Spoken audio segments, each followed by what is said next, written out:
Logan, what's going on, Hello. man? Good to How you see you doing? again. You Good, too, good. man. How are you? Excellent. Great.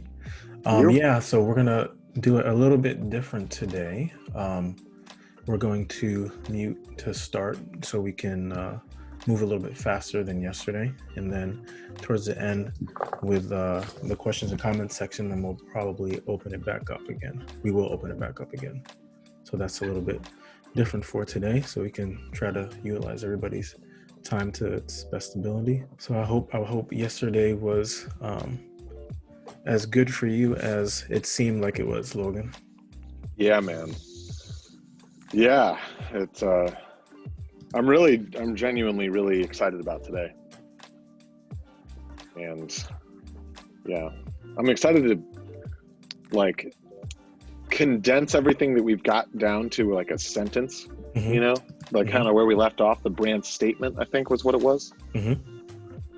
I think just having that, you know, yeah, having that in a place where that's just something I could recite every day, like just tattoo it on the inside of my brain. Mm-hmm. That would be, I'm excited.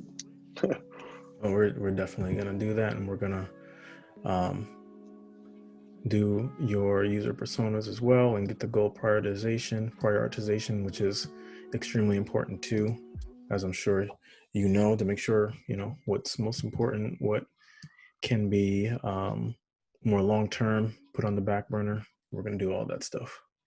Amazing. Um, and you can see my screen, right, Logan? Sure can. All right, great. That out the way. Is it possible to have this shared at the end? I'd imagine Yes. that'd be great. So at the end, you mean the presentation overall?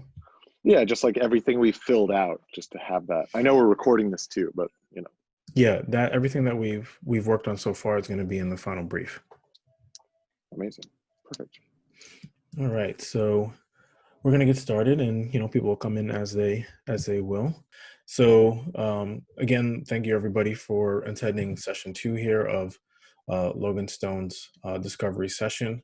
um, I'm Cliff Washington. I'm a brand strategist, creative consultant, designer, and I am fortunate to be doing this with Aurelio, aka Papè, who is helping me co-facilitate. And we are going to, as I said before, finish off our brand attributes section with the brand statement. And from the brand attributes, we'll segue into user personas, goal prioritization, and then that will help us form the final client brief. And this is brought to you by Core is Magic, which can be purchased on thefuture.com, and also brought to you by nocliffdesign.com. So for today's agenda, we're going to pick up where we left off with the brand attributes section, and I'm going to quickly go through some of the work we did yesterday on brand attributes, just to make sure we're all still in alignment with where we are, and that everything is still ringing true for brand attributes. So where we left off, we had identified within culture that how we would describe our community. We narrowed it down to visionary, creative, adventurous, mysterious, and bold. Does that still ring true, Logan? Yeah, definitely. Okay. And for audience, we identified open-minded, transcendent, experience, seekers, connected, and spiritual. And does that all still ring true? I'd say so. Yeah. All right. And for voice, truthful, visceral, inspirational, seductive, authentic. Does that still ring true, Logan?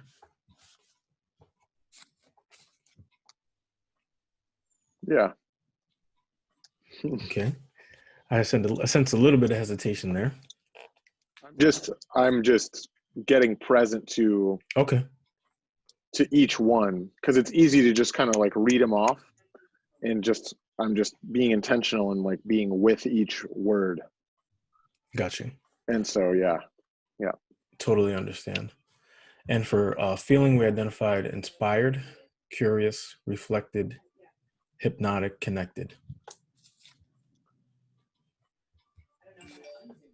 Hmm. Yes. Great. For impact, we identified motivated self-discovery, rebirth, awakening, and create a movement transformation. Yeah. I'm kind of experiencing like a disconnect a little bit Okay. around, like, I think these are all great words. And I'm wondering about, uh, so that I think what might help really connect it is to use them in the context of the question that they're in. Like your Okay. community would describe you as a visionary, creative, adventurous, mysterious, bold. Mhm. Um, the feelings others have interacting with you is that they come away inspired, curious, reflected, hypnotic or hypnotized, and Mhm. connected. Okay. Okay. Cool. All right. So, using that for impact, when we're thinking about the tangible impact you have on others, you want to motivate them or leave them feeling motivated. You want them feeling like they've had self-discovery, like they've had a reawakening, that the impact you've had is creating a transformative movement.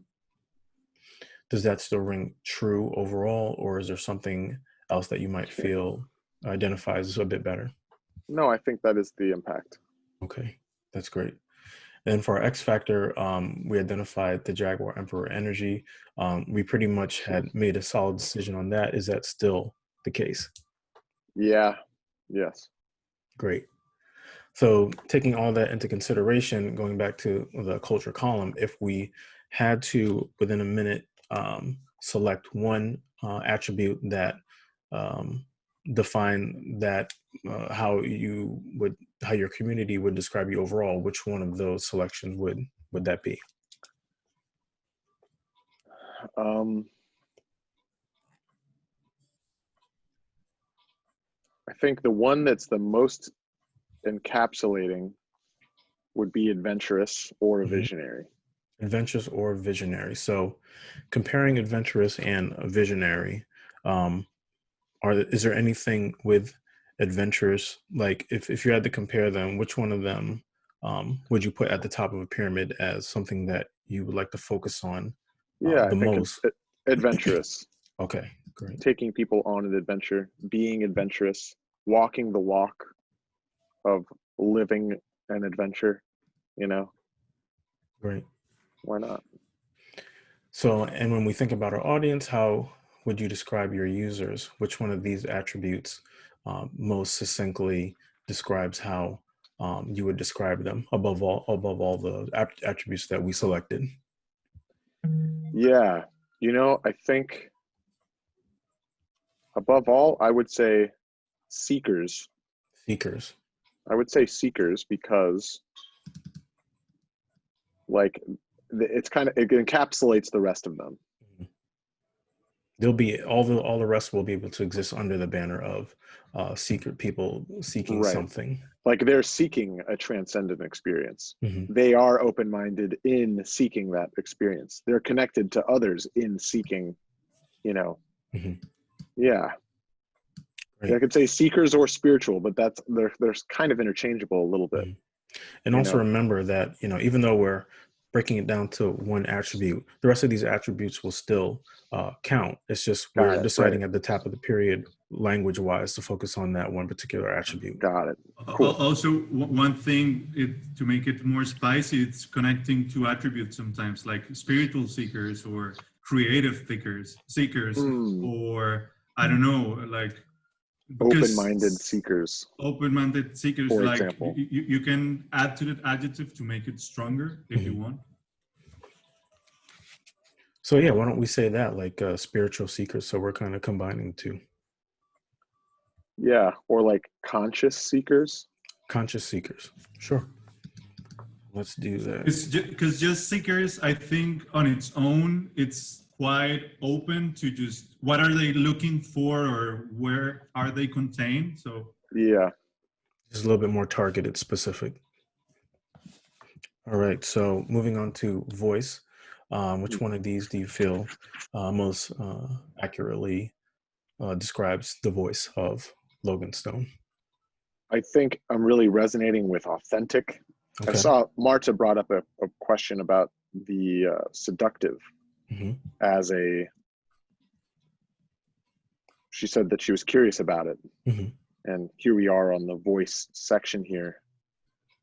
Yeah, I'm wondering.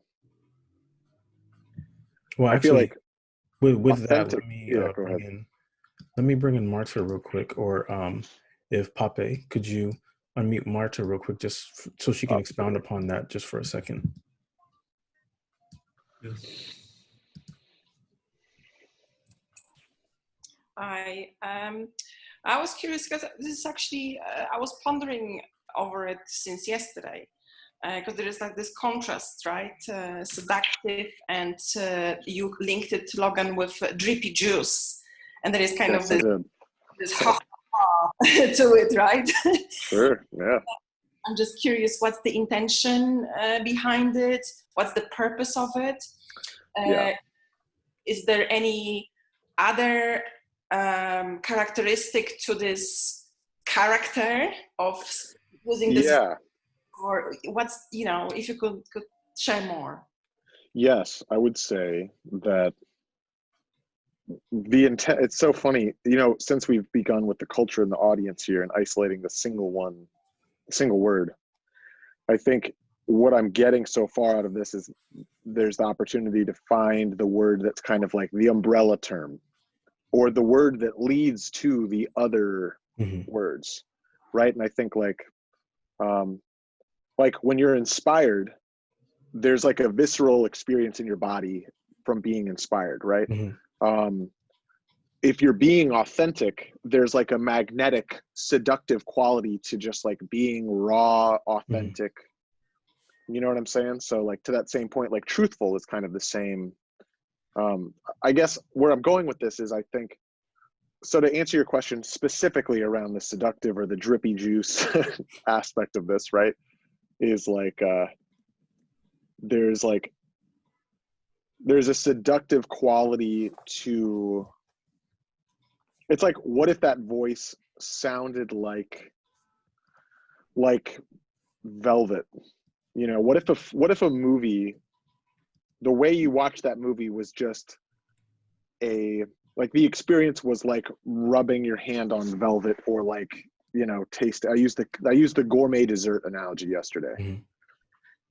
This thing where it's like, you just want more of it. You're just like tractor beamed into this like experience, whether that experience is a person or a movie that you're watching or a video or,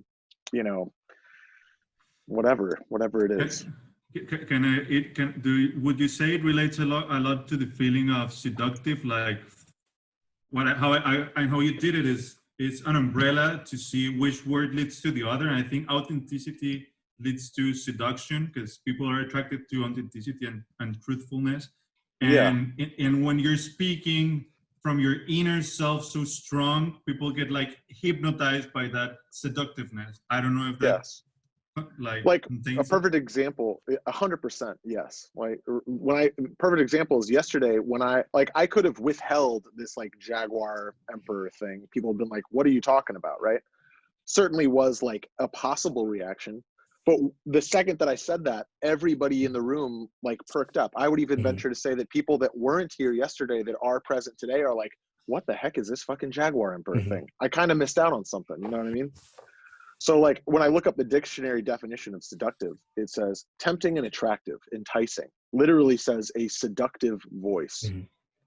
So I think. So let's do that. Yeah. Let's select seductive, because I think another important point is that, this is going to be more so internal facing for you. So I think it's okay to go with that like 30,000 foot view of your brand statement. So whatever is turning, literally and figuratively turning you on is like, I think that's okay to select.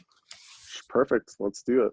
I guess where I was going with it, if I may add something, because it's interjections of other comments, and I didn't finish where I was going with this, Logan. You mentioned the God's voice, And so Yes. how does this sound to you, I would say? And then is this still seductive, or is this more authentic? I'm not trying to lead you anywhere. I'm just being curious, because there is quality to that seductiveness, right? And this GP juice. And I think this probably will be linked with the audience and what they respond to. Is it right, Cliff? Or is this the right way of looking at it? Definitely. Or, You know, I'm thinking about what Keone said yesterday when Scala asked him that question about innovative versus disruptive. And he was, what I got out of what Keone said was, you know, like, sure, it's true that a company could be innovative, but like, isn't every company innovative, or isn't every company like disrupting something? Like, let's find the words that are really unique. Not every company is seductive. Most companies aren't seductive. Right. But they try to be. They might try to be, right, but it's like it's like finding the words that are unique, that, like, you know, only this company, only this artist, movie, whatever, like, you know, has that quality to it, I guess. Yes. Thank you so much for that, Marta, and expounding upon that. So moving to feeling how others feel after interacting with you, which one of these attributes do you feel most reflects what you're trying to go for? I think I really connected to hypnotic. Okay. I do too. I think that's really a great way to describe, especially looking at trailers for your work, especially for Exodus. It's very hypnotic. The mood, the aesthetic, all that. Thank you. And then impact. What's the tangible impact you'd like to focus on for how people are interacting with your work? There's two that are really jumping out. I think rebirth, awakening, and transformation are all kind of the same. Create a movement, I think, is like kind of a byproduct of awakening. I really like the idea of, I'm really connecting with like the awakening kind of aspect of it. I'd be anxious to hear what everyone else thinks about that. So my question with that, when we look at awakening, is self-discovery the precursor to awakening, or does self-discovery happen after awakening? Like my gut feeling is that self-discovery, when you have an initial self-discovery, that then leads to your awakening. I think that's a good point. Yeah, it's like the gateway drug. Aurelio, what do you think? I think you have to be awake in order to walk the path to self-discovery. I don't think you just arrive to self-discovery. Yeah, I see, Marta, like you don't agree with it. It's okay, but I don't know. I didn't discover myself in one day, and it took me just to open my eyes. That's what I relate to awakening. It's opening your eyes to a new reality, a new perception, and walking the path to find yourself. That is a process. It's a process it's an everyday process, I would say. So I'm not sure if that helps. But No, I like that. I like that definition. I feel like, or the way you described it, because these are so related. I feel like awakening can be the top of the pyramid that I guess would be the container for self-discovery, transformation, rebirth. You know, something that's not on this list, but I remember doing on a this other exercise that I did, was that I realized that at the top of my like values chart is this feeling of aliveness, and you get that from this living the adventure kind of a thing. And so I wonder what it would look like under impact to have a, you know, others feeling alive, or I really can relate to the awakening, right? It's like the awareness, becoming aware of what you weren't aware of before is like an awakening. Well, to Aurelio's point, I think you do have to reach that point of awakening, and then that triggers the feeling of being alive. You know, not to say that, you know, one point is more important than the other, but just Totally within the hierarchy, it feels like that awakening happenings, and then that triggers that sense of aliveness. love it. All right, awesome. So I will. So awakening. That one, and then we have our Jaguar Emperor energy for X Factor. Yeah, that's just... For anybody just joining us today, you missed the whole thing with the Jaguar Emperor energy that you have to catch on the replay. because it's kind of hard to just read that and just get it all in one take. So definitely watch that on the replay. Yeah. All right. So what we're going to do now is take our attributes that we've identified and then apply them to our brand statement. So here we would actually grab this. We would say that, hold on one second. Let me actually bring this down.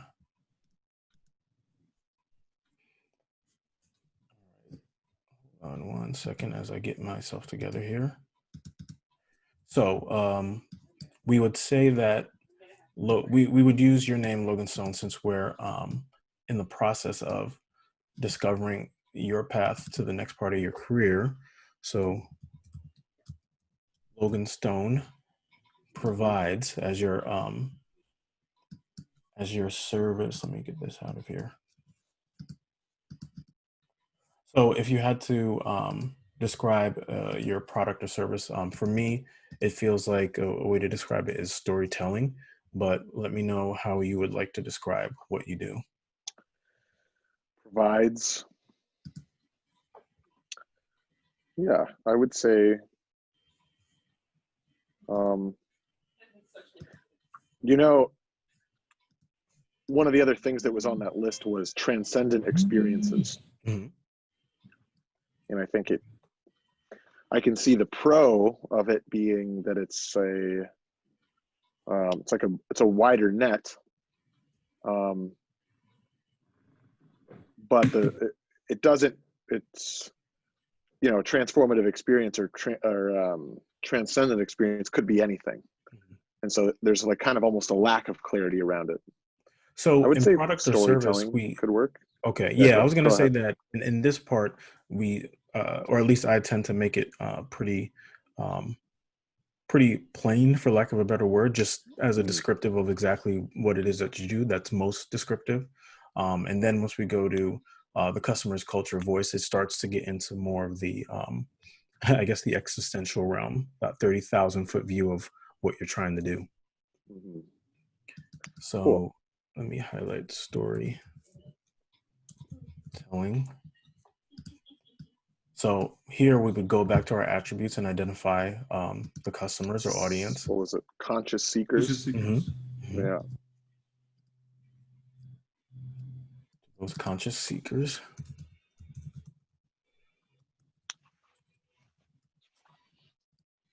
And then from here, we would Adventurous. an adventurous journey. Thank you, Logan. You got it. And then to the voice. Seductive voice. Seductive voice. Helping them feel, and what's our feeling? Feeling is I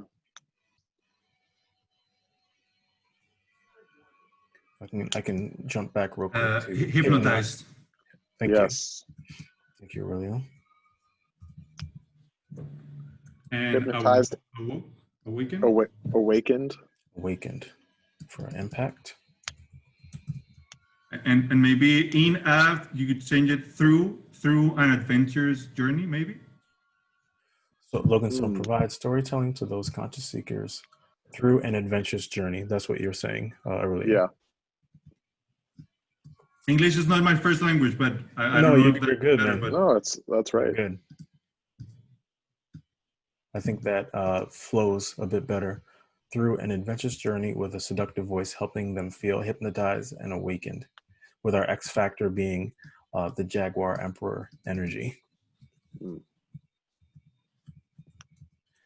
Yeah, and now that I see the Jaguar Emperor and seductive go really good together, like the seductiveness of a cat, like how they move and right, their eyes and everything. No lie, Logan. I think this is one of the best starts to a brand statement I've ever done. And the different discoveries I've done. Because of the work we did up to this point, I think it's really a lot of it has already been done, and we've had so much agreement on what the attributes are. It's made this, I think, pretty easy. Can you read it out loud, maybe, Absolutely. Clifford? Absolutely. So Logan Stone provides storytelling to those conscious seekers through an adventurous journey with a seductive voice, helping them feel hypnotized and awakened. How does that feel, everybody? Yes. So actually, if you guys in the audience would like to contribute in the chat, let us know how it's making you feel about Logan's brand and Logan overall. And with that, we will start to transition to the user personas, and you know, we can come back if there's something that you wanted to refer back to, Logan, or go over one more time. But in user personas, so basically here we are defining your audience, or maybe to say it better, exploring and defining who your audience is. And we break that down through the customer, through, I should say, audience matrix, right? We look at who you were in the past, right? Who your foundational audience members are, who your aspirational audience members are, and who you would like to be in the future. Now, part of that is going to be influenced by where you feel you want to go when we think about going back to the discussion of Logan Stone versus Cinestone. What needs to be focused on the most, what needs to drive you into the future. So if you could, after going through the attributes and the brand statement, can you share how that's made you see Logan Stone as the director DP versus Logan Stone, the head of Cinestone Studio? Yeah, well, I mean, to your point, you know, what you just said, there's definitely a distinction between, you know, like yesterday we started this off saying that there was, from what you and Papè saw, there was like a line between like Logan the artist and then this like production company, right? And I'm seeing how I've been making film up to this point. Like when I go through the brand statement, I'm so connected to like the experience of like creating something without there needing to be a like without the intention being on like the marketability of something, or, you know, yeah, honestly, I'm just getting inspired from just like getting the clarity around these answers, you know, and I'm seeing like I'm being seduced over into like just wearing the artist, you know, putting the artist hat on, you know, and creating from that place rather than like, how does this make sense as a like a film production entity, you know, and like, yeah, following the drippy juice, as we said. So in my conversation with Aurelio, and you know, he can speak for himself. We were, or at least I was thinking after listening to you and going through attributes that, especially in today's world, I think you've started the work of defining your brand as Logan Stone, and the quality of the product is really good that we've seen on YouTube. It's just, you know, getting it out to more people to build that audience. And if we can get you to a place where you're building to the point of getting that loyalty from your audience, right, and you're starting to go into these different quarters, hopefully, you know, we'll be able to form a plan to reach out to people within the industry, right, to do that on the ground work. And once the word gets to them, you know, maybe they've already heard or seen from either your outreach on YouTube, or through somebody that's a connection with them that's seen your work on YouTube, that could help from building your brand into doing the work of building up the Cinestone brand, or the authenticity that you bring, having when you present Cinestone in a larger fashion, that bleeds into that brand, that they trust you, now they trust your brand, right? So that's kind of the way that I'm looking at it, even though I know that you want to build something that is more playful, more artistic within Cinestone, where you're having less constraints than you might have as Logan Stone, the director and DP. But that transition period is crucial in terms of getting you to a place where you can do less compromise as Cinestone. So Yeah. Aurelio, what are your thoughts on Logan and Cinestone? I think here's when we still have to be focusing like in the bird eye view. So now we're open to make any choice. For me, if you when you want to be more creative and there's no one like right now like giving you the money to create the films, you have to do them yourself basically, and you have to find a way to support that. So if that's the route you're choosing, for example, I think the most important would know what you want to be doing in the close future and knowing your past so that you can create a specific content for that audience, and that way you get the attention and you give value to that. And then like knowing that in the future you will be also like driving the VPs or people that will invest, having their needs too, but more in the far away future, because creating content on your own takes time. So, and filming a movie or doing anything creative, it will take like much more time and maybe less money. And it's a way of finding the balance of what kind of work you want to get more of. Because if you're doing every type of work, you will get like too many offers that you don't want. So it's basically you choosing like what's the type of work you want to do, and that's knowing what work you want to be doing in the future, what work were you doing in the past, maybe, I don't know. Yeah. What do you think, Logan? What's the question? So, well, and we'll get more into this in the goal prioritization part, but Yeah. well, actually, you know what? Maybe we should save that for goal priorities, because we're still trying to figure out some things when it comes to users and what they're going to resonate with and what you want to focus on. Yeah. So maybe what I got out of Mhm. what Papè was saying was there's the balance between, while building the brand, the transition period is like, doing things for less money, meanwhile getting clarity and building that brand as someone who can execute on a vision, and that, using that seductive voice in the work that, it's what I'm just getting is it's the transition process is there's a give and take aspect to it, from creative control to resources. And also another question is, how can you produce content with that is good quality with the least amount of effort that you can repeat on a regular basis? I think that's also something very important to consider, Totally.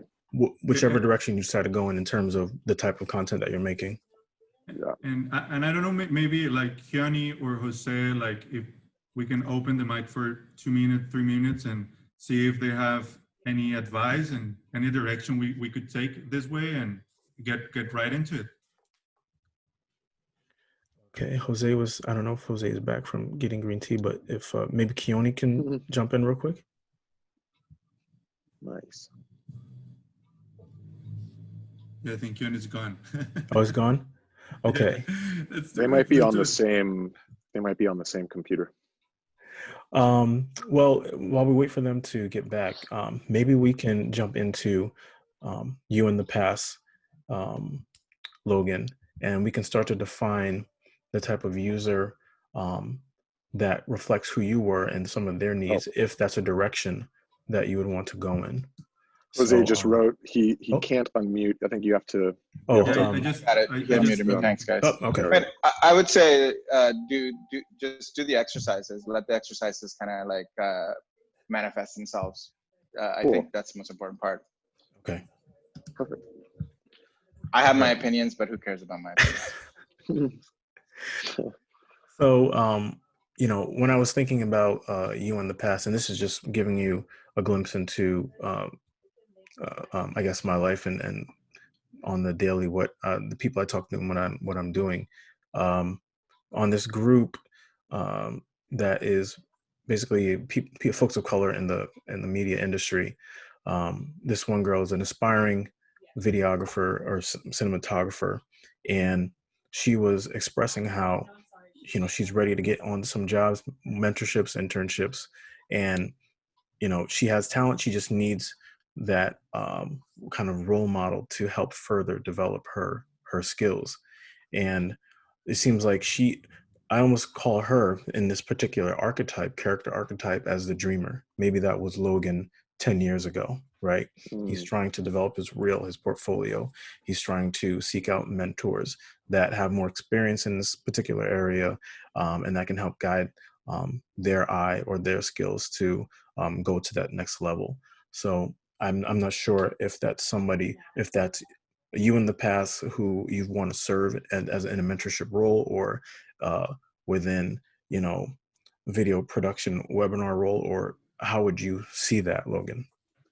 Yeah, I think it would be like the gun for hire, like the videographer, or like the aspiring writer, like someone who still has the day job of doing something else, but like they spend their time and they're like, the big dream is to like make movies. Okay, so for that archetype, we'll call that person the gun for hire. So for the foundational customer or audience person, this seems like your foundational person would be, music video, the commercials, the people that you deal with that are able to give you those type of gigs. How would you, if you could further describe how you see your foundational customer, your day one ride or dies? When I see the you in the past, right? Like I really am consciously creating. Like I'd still be open to doing client work, but really the foundational would be more like audience member from an entertainment, like consuming the content that I want to make, and not someone hiring me to make something kind of thing. All right. So let me actually rephrase that more. Somebody, like you were saying, an audience member that is, that reflects those values that you laid out in the brand attributes, that's looking to be hypnotized, or they know what your skill set is and they want you to expound and build on the hypnotic effect that you have on them. Aurelio, I think I saw your hand or something. Yeah, I was going to ask, what do you mean when you say content? Content, yeah. Well, so this is kind of part of the crux of my my like question right now is what opportunities do I decline? What opportunities do I go full speed ahead with? And if that content looks like, something that Cliff was just talking about, is the high quality, easy to reproduce content. If, let's say it was I had an idea a little bit ago to make like a new, what is it called? Like a Mr. Rogers, right? Like a Mr. Rogers, but like I walk in through the front door and I like take off a fur coat and then I hang it up on the thing. And then I take another fur coat off of the thing and put the new fur coat on and like sit by the fire. And there's there would be that kind of like a fireside chat, just like a Mr. Rogers, very ritualized content like that every day. But there would be with it like a message about like, today we're going to talk about, how we listen the world around us and what that, or there would be these little mini lessons there, but then out of nowhere, almost like an Eric Andre show, it would snap away into I'd fall through the floor and it would be this music video style, like kind of like just like an experimental sequence that would just completely interrupt the pattern of what the thought, what the audience thinks we were onto. And then like we're right back in the seat and I'm greeted by a special guest or someone brought a question or something. And like, whatever that looks like, maybe that's a Twitch show, maybe that's a YouTube morning show. And then just as I came in, I, go back out and swap the fur coats and walk out the front door, and that's that. So when I hear the foundational customer, I'm thinking like that's just the everyday content, the everyday content consumer. I'm also seeing Patricia, and I want to leave room for Papè to speak here. I think the reason I was asking that question is just to like put ourselves in the position of the viewer, and you as a creator. What you're saying is this content is basically YouTube content or self-created content, and the thing is not just the content is not just for the foundational user. It's for everyone. So it's for you in the past, you in the future. You aspirational can be the people you want to invite to the show. What do they need to? What do they want to talk about? So Right. now that we're sitting in the behind the computer watching the show, the Eric Andre and all these things that you're saying, like, what do these people need now? Yeah. So if we go for you to the past, like, and I think we could let's just dive into or no, maybe define the future aspiration. And sorry, I don't want to press it, but No, it's perfect. What I'm getting out of what you're saying, and really I'm seeing Jose also right into this here, that wake up to being a powerful creator. The role that I serve in for a lot of my friend relationships is they'll call me just saying like, man, I'm in a funk. And every time, what I deliver to them consistently is this like, you know, you can default into like kind of being the victim of like the world's happening to me, or like you can be proactive and choose how am I going to be right now in this moment, that you have everything you need to go make and manifest into the world in your life, like whatever it is. Right. And like, it's a courageous thing to do that. But like, that's the role that when I think about foundational customers, it's like, yes, taking the power back. Exactly. Right. It's like, it is the conscious seeker. It is someone who's like wants to be woken up to the power that every human being has this ability to choose how, you know, choose your way of being. Love it. So, yeah. In that sense, can we define, those foundational audience members as manifestors, or maybe more specifically as conscious seekers to reflect the attributes exercise? I think conscious seekers really makes sense. Okay. Seeking their own power to manifest. Conscious seekers. Okay. Yeah. So with that, and after talking with you, or after listening to you and Papè, maybe you in the future, and they're both related, but maybe focusing on you in the past, foundational, and you in the future is kind of the way to go. What do you think, Papè? Yeah, I think right now, like we already walk, like we know who you were in the past, the dreamer looking to make things happen. Then you got to this place now where you've been awakened, you know how to manifest, you know how to make the magic, but now where do you want that magic to go? What do you want to manifest in the future? Who do you know that is doing it? Like in 6 months, what would be manifesting in 6 months? And yeah, I'm thinking about like someone who is doing it. So interesting. I don't know why this dude just popped into my head, but this guy, Flying Lotus, you know, Flying Lotus? Yeah. Right. So he just did a movie called Kuso a couple years ago at Sundance. I saw him at Sundance. Funny enough, he was wearing a big black fur coat, ironically. But he made the music. He makes this music that's just like his own sound, and then makes the movie that's his own thing. So he's putting out the content, but he's also doing like the larger scale movies, you know, very experimental in music, sound, and story premise. But like the future being like, you know, if Gun for Hire was me in the past, then the future is like I'm generating like worlds of creation opportunity, you know, that I just get to go create. It's like developing like a long-term goal that I have is like making my own like Harry Potter universe.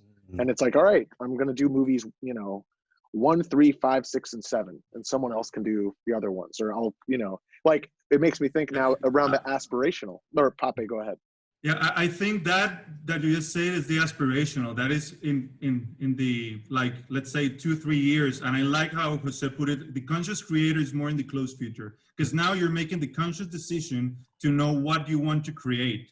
Like you know what you're seeking, and you're just putting that direction into like a close future, meaning in 6 months. But I think what you're talking, like this universe, is more like in the aspirational. So in that sense, could we say that, you know, the future that you would like to have is as an experimental creator? I'm gonna delete experimental creator. I think that's how Flying Lotus does it. I think experimentation is important regardless, and I think it's the like creating like a narrative world inside of, you know, it's like creating the Star Wars universe, and it's like the Mandalorian comes out of that, or like a you know, like an entire soundtrack, or like a like who knows? Yes, right. Like exactly. Like Tarantino has every movie that Tarantino does, whether it's set in the past or the future or whatever. It's the same thing. Same brands. So would Yeah, that maybe be experimental storyteller, or are you thinking narrative experimentalist, or how would you describe that? I mean, I from what you're saying, it sounds like narrative experimentalist, but Logan Papè. No, I think conscious creative or creator defines it really good, because as we were saying yesterday, you have to know who you are to know what you stand for. And when you create through intention and conscious about what you want to create, you're not asking permission to anyone. You're experimenting within your own true self. So you're conscious. And the aspirational is the director, famous director. I think it's quite clear. I don't know if that sounds. I'm going to change the future, or I don't know whether it's aspirational or the future, but like visionary creators would be what I am creating now. All right, so let's say for now, visionary creator, and segue into the actual customer profile so we can start to work on that. So within the customer profile, we'll start to specifically define the people, the users that we're going to define them demographically through their story, through their needs, and what solutions that we can bring to them. So we're gonna try to do that for the you in the past, foundational, and you in the future. So for here, let's start with the gun for hire, and we can replace a number of things. This is actually just kind of left over from my last gig, but if we had to name, and we can do this just really quickly so we can kind of move through this exercise. Whoops, I will start the clock here for, let's say, 6 minutes for this exercise, and we'll be flexible with this. So if we had to name this customer type for gun for hire, you in the past, what could we name that person? What can we name that person? It could be first thing that pops into your mind. Faisal. Faisal. Great. How do you spell that? I wrote it in the chat. Faisal. Awesome. So great, and we won't even worry about last name. So demographics. If you had to give this person an age, how old would this person be? I would say early 20s, early to mid 20s. Okay. All right, let's say 20, 25. Where would he be from? Man. I mean, it's kind of, it could be anywhere, I guess. I guess let's that say doesn't like help. California. Since you're in California, let's say sure. Let's say Los Angeles. California, let's say Los Angeles or New York. Okay, Los Angeles, CA. And major metropolitan. Like they moved there to pursue this big dream, right? Well, save that part. We're going to put that into the story. That's going to define our story. Perfect. Yep. Great. Like we're going through that narrative arc. We're continuing the narrative. I love it. Story. And then we've identified him as a gun for hire. Specifically, is he a video producer, or is he like assistant to director, or what could we define him as? Like a freelance videographer. Freelance. Yeah. Very much like doing it alone. Okay. Doing it alone. Okay. And I'm assuming him being this young, he's a single guy. And he's in a complicated relationship, long distance. Single guy. Long distance, complicated relationship. Complicated, long distance, complicated relationship. I mean, he's really or the next like, guy. Or just super single. Okay, all right, let's say super single. Like he's figuring the shit out. Let's say lonely. And lonely. Okay, so super single and hating it. Fasil, who is 25, from Los Angeles, California, gun for hire, freelance videographer, doing it alone, super single and lonely. And for his story, as you started to point out, he say it again, Logan. Yeah, moved to a big city to like network with other people who are doing what he wants to be doing, like really hustling his ideas and his work and stuff. kind of has the experience of like, man, no one's giving me my shot. Like, fuck this, you know? Not getting a Victim shot. syndrome. He's in the victim mode. Victim mode, for Victim sure. mode. Victim Okay. mentality. Yeah, it's not coming. Really impatient. This dude's Impatient. really impatient guy. Okay. Hold on one second. Not getting his shot. He's very impatient. Impatient, victim mode. A lot of procrastination. Mm. Mm-hmm. Papè, are you talking about me now? Oh no, I'm talking about me in the past as well. Yeah.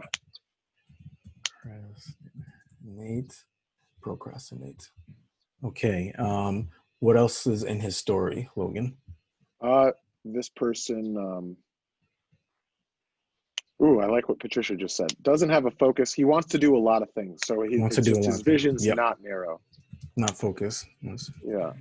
Basically, he haven't discovered his true self. He's just like, hasn't discovered who his am true I? self. Has he asked the question of who is he or what he wants? Is he asking that or? Yeah, no, he's not doing that. I think he's waiting for something. Waiting for something. I think he has moments where he's like, man, like I can be really good at this. But it's like, yeah, like why not me? Like why hasn't it happened yet? Why not me? Mm-hmm. Distracting himself by making a lot of things happen. I think also saying yes to every opportunity that comes, because just one. The FOMO, right? Like if it popped off and he wasn't there, then that'd be terrible. Yeah, he doesn't realize that his biggest growth could come from having sharp focus. Yeah. So what is he looking for now? Like in this moment, like what does he want to make happen? Those things that are not coming to him, what is it? He's just looking for like a direction. He wants to find a single thing where it's like, it's so clear how it's almost like, so something that Marta said a second ago is like, I described it yesterday. The vision is so clear that it's already happening. Like it's popping up in front of, hey, CK. So with that, Logan and Papè, because that almost sounds like we're going to start to trail into need. So maybe that one particular point we can save for a need. But for the last part of the story, and for each archetype, what brings him to Logan? I think there's he would become exposed to the work or a message or something, and it would resonate as that hypnotic, like a hypnotic truth aspect to it would just stop the scrolling. And it would provide some kind of sense of clarity around, like, I don't know, maybe I don't understand exactly what he's talking about, but the authenticity and the truth behind it is like, there's something more here for me. I'll watch for a couple more seconds. And like, it's this slow kind of like, that's the seduction aspect. It's like, it's tempting, like, it's warm. So does he find that through original content on YouTube, or does that come through one of your music videos? Yeah. Can I ask something? What was your dream when you were 25? When I was 25, what was your dream that you say, I want to do this, and then you start doing what took you to this place, sitting down? What was the question? Yeah. Asking? The dream when I was 25 was to make a epic feature film. So I started writing that script, and then now I'm delivering that movie today, which is fucking, the timing of all this is crazy. Would you like to talk to someone that has that's kind of the same dream as you? Do you think you can do that? Yeah. Of course I can talk to someone who has the same dream, for sure. So I think the larger thing, I mean, I love how specific we're getting with this. I think it's really important to be specific about who exactly this individual person is. And I think like whether they're gun for hire or whether what they want to do is like, actually when I was 25, I had something that I really fucking needed to say. And I did like a vlog for 52 consecutive days. And like, by the end of it, I had said everything I needed to say, but I was like shouting into my camera, like fucking like, you can do whatever the fuck you want to do. I'm like shouting into my apartment at 2 a.m. into my camera, like, and I posted it the next day, and like those videos got the biggest. Everyone was like, "Fuck, like power, like we're like, you know, I want that juice," you know. So, you know, that's something, even though we're still working our way to that, that maybe that's something Yeah. that can be presented as solution, as some type of mentorship or something that, you know, that you were looking for, or that if you have an interest in actually being that for somebody. But just to finish off the story really quickly so we can move on. Let's say that, you know, this Facials finds you through YouTube original content. Perfect. That's his gateway. So we'll just have that there. So I'm sorry. I don't think I agree with that pretty much. I think we're talking to someone that has a dream, that wants to express himself, and that's his biggest need right now. Like he wants to shout to the world who he is and how to express himself. And the needs, like what does he need in order to express himself? That's where Logan, through walking the path, you know what you need. He needs to basically go out and make it. That's a call to action, like go out and make it. There's just one YouTube video about you telling them, go out to the world and make it happen. You have to become a better storyteller. How? And then you have a segment that is how to become a better storyteller, how to structure a story, how is a story divided, how to create a character, how to create clone characters, all of that. So I think the most important need here is that it's a 25-year-old person that has this deep inside need to just shout and say, like, here I am, I want to be myself. Absolutely. And we can, we'll break all that down in like the needs section. I was just talking about the lane in which they'll find Logan Stone, and that sounds like the original content that you're talking about. But Aurelio, well, let's use that to actually start off. Definitely 100% in alignment with what Papè just delivered there. 1,000%. And say that again, Papè, so we can start off the needs. Someone. I would just add the overall need. I would add it at the end of the story. I don't know. That's how Jose did it, but it doesn't matter. Like he's seeking to express his true self. He wants to deliver his creativity to the world. Wants to deliver creativity to the world. And I would say the first thing he needs is to discover himself. Like in order to create his true self, he needs to discover himself. Okay. Awaken. Right. Hey, yes. Full circle now. Look at that. To awaken. All right. So I'm just gonna start the clock again for needs and solutions. Okay. So far, seeking to express his true self, wants to deliver creativity to the world, needs to discover himself, awaken. Is there any other needs that he might have? Needs to balance his creative dreams and his economic, he needs to find a balance between economics and creating. And economics stability. I don't know, Logan, but I would love to hear, like, what were the struggles? What did you need? Like, what do you have to overcome in order to make it like this far? Yeah, there was a lot of like resource challenges, especially in video or film production, like, you know, cameras and lighting and like the space, like what, resources. Like set or like a, you know, a studio to shoot inside of. Yeah. Okay, great. So I think that's a great set to start with, unless there was another need that is sticking out to you right now, Logan, that is last missing. Need would be collaborators who are down to just make something dope. Nice. And not looking for Yeah, and I think one last one would be like they need to be inspired to walk the path, and in some way this is the original content of like also you right now making the decision to, I don't know, travel for 1 month and documenting it, you know? Yeah. Like that's where you are allowing yourself to say, now that you know your voice, now you have the responsibility that what you want to do now as the foundational, you will do it and inspire the one before you. Okay, great. So if we can, well, let me read our needs first. Altogether, seeking to express his true self, wants to deliver creativity to the world, needs to discover himself, awaken, balance creative dreams and economic stability, needs film resources, collaboration, and needs inspiration. So with that in mind, moving to solutions, we identified mentorship from what we had discussed in the story. What other solutions could we offer the gun for hire? I think a podcast Okay. would be an interesting thing, easy to produce. Mm-hmm. So with that podcast, what would the focus be on in discussion wise for that podcast? Yeah, I think a podcast around well, maybe it's not a podcast, but I really connect to like the documenting or like needs inspiration, right? Like, so when like you if the say documenting, is that like a YouTube, are you talking about like a filmed YouTube series or something?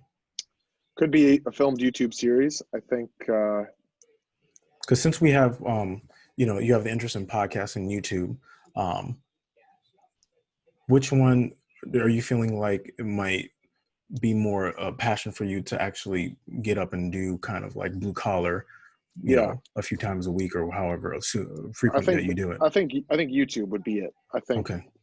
Yeah, I think podcast is more of a solution because it's low overhead and like easy to produce that. And I'm not saying that couldn't be a solution, but just to narrow down what the focus would be for your gun for hire. So YouTube channel that is, and could you repeat that again, what the focus of that would be? Yeah, I mean, I'm looking down here at the needs. It would be like, Papè, what do you think?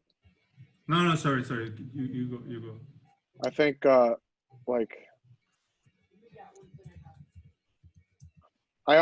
think it would be a YouTube channel like documenting my own adventure, my own awakening process as a way that's kind of like, here's what I'm going through, here's the barriers or whatever that I'm coming up against, here's what I came up against, here's how I defeated those barriers, and all wrapped inside of like, not just like a 2-camera delivery, and all that could work too, but like inside of this really creative wrapper for everything, where like they're hooked by the hypnotizing aspect of how it's filmed, but the content is like, there's like really something to chew on about what's being said.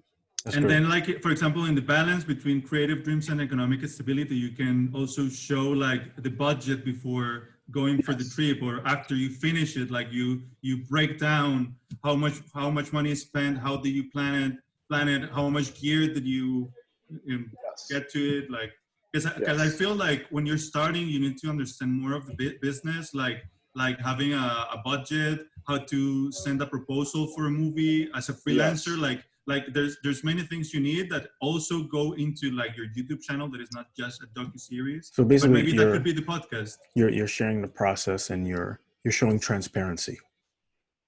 Yeah. I'm dispelling the like demystifying the process. Like, it's not this big scary thing. Anyone can go do it. You know, it's funny because I'm selling all my gear this week.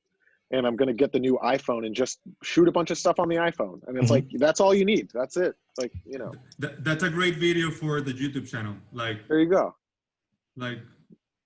So with that being said, looking down the section of the needs and the solutions that we've come up with so far, is there anything else you want to offer? Or is this pretty much how you feel, what you can offer for the gun for hire? Are there resources thinking back to your website and some of the educational resources that you have on there? Will that play a part as well? I do have a fun thing on my website, which is like a story generator. For those of you who saw on the YouTube, right? Like, I think one of the needs I see for this person, for Faisal here, is he needs inspiration. And so like, just click the button, click the, you know, the story button, and like, again, dispelling, like, it's not difficult to tell a story. You just like be with your prompt and like let your imagination kind of go. It takes practice, obviously, and knowledge of story structure, but like, you know, do it in 10 minutes. So you have the story generator already, so that's pretty much set, right? Or is there something that you want to do to give that more awareness, or, you know, is there a way to market it a little bit more, or is it I think so. I actually stopped doing the story thing because it Okay. wasn't really fulfilling me. Oh, okay. After like episode 3, I was kind of related to it like a chore. But like, if there's someone out there, I'm really connected to why I'm doing it, and I think the more that I'm connected to, like, if this is making a difference for somebody else, then I'm seeing more leverage over myself to like sit down and just, do it for fun, whatever. I don't know. So, I mean, we can put that on the back burner right now to kind of explore that a little bit more, for sake of the process and time wise. I think we're okay for now. We can always come back if need be to our you in the past, and let's actually move on to foundational, who we defined as the conscious seeker. And actually, I can change the picture if need be later. That's perfect. So if we had to give this person a name, what would we name this person? We would name this person The conscious seeker.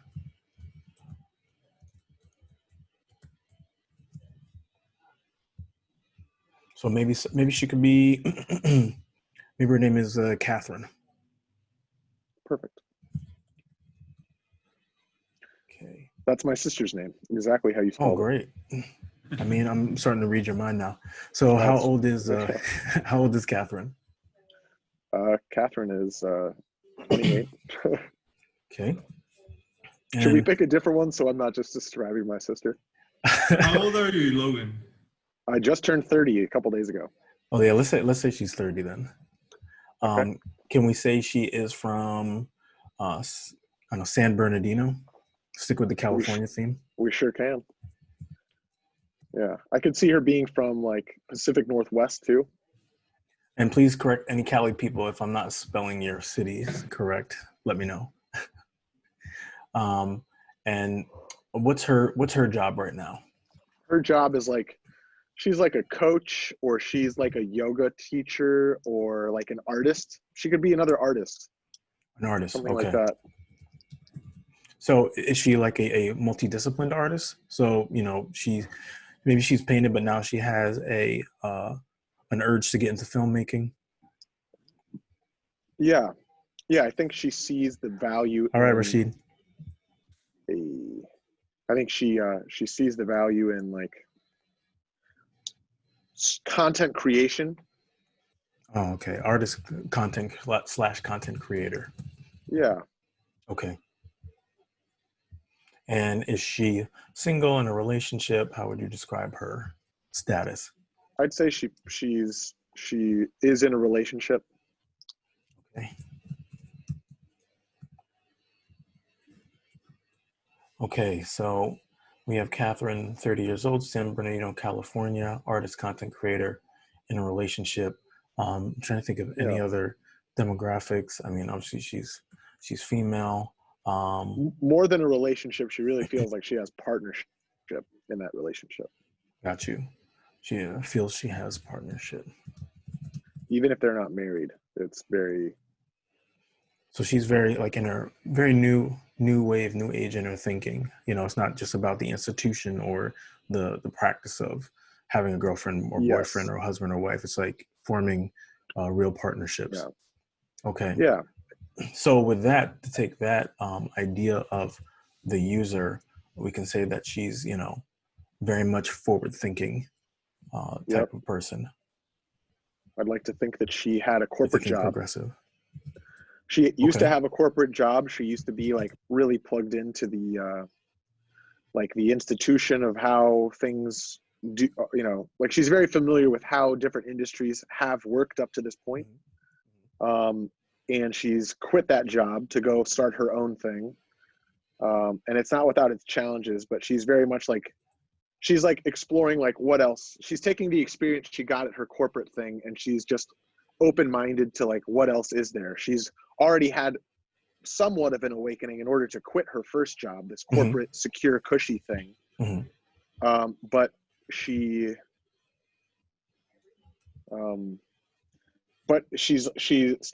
like just hungry she's hungry to learn more. She's like very much a willing student. Willing student. And you said that she had an awakening. Yes. Okay. Had an awakening to quit the job and start her own thing. Her job and wants to start her own thing. So, and what would her own thing be? Well, if she's this kind of like artist, content creator, could be like a coach, consultant, Mm-hmm. kind of a thing. So yeah. how would what you're creating help her as a coach, consultant, content creator? Yeah, I think, well, if she's the spiritual seeker or the Mm-hmm. conscious seeker, then I think she would be able to see herself in the films. Okay. She would be able to, there would be an inspiration or a motivation, or like there'd be a little key in something that would unlock a new framework for how she can approach what she's doing. Sees a framework through your work. Yeah.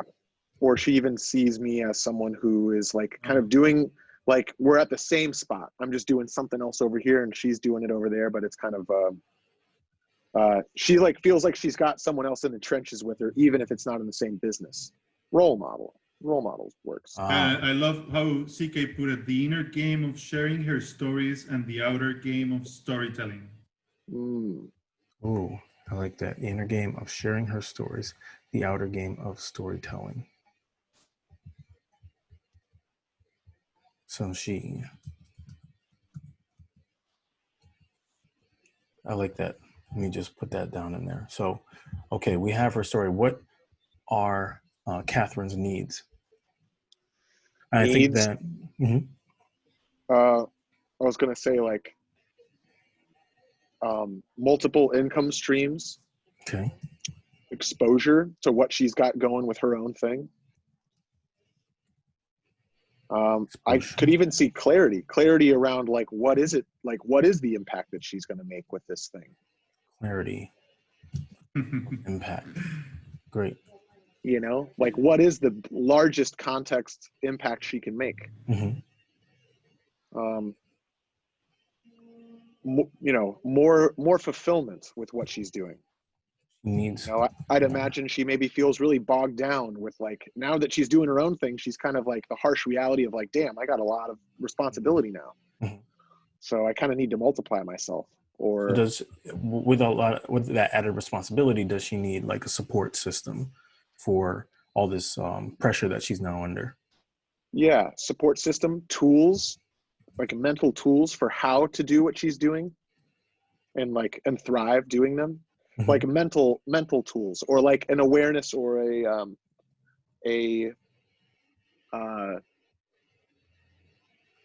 like habits, meditation.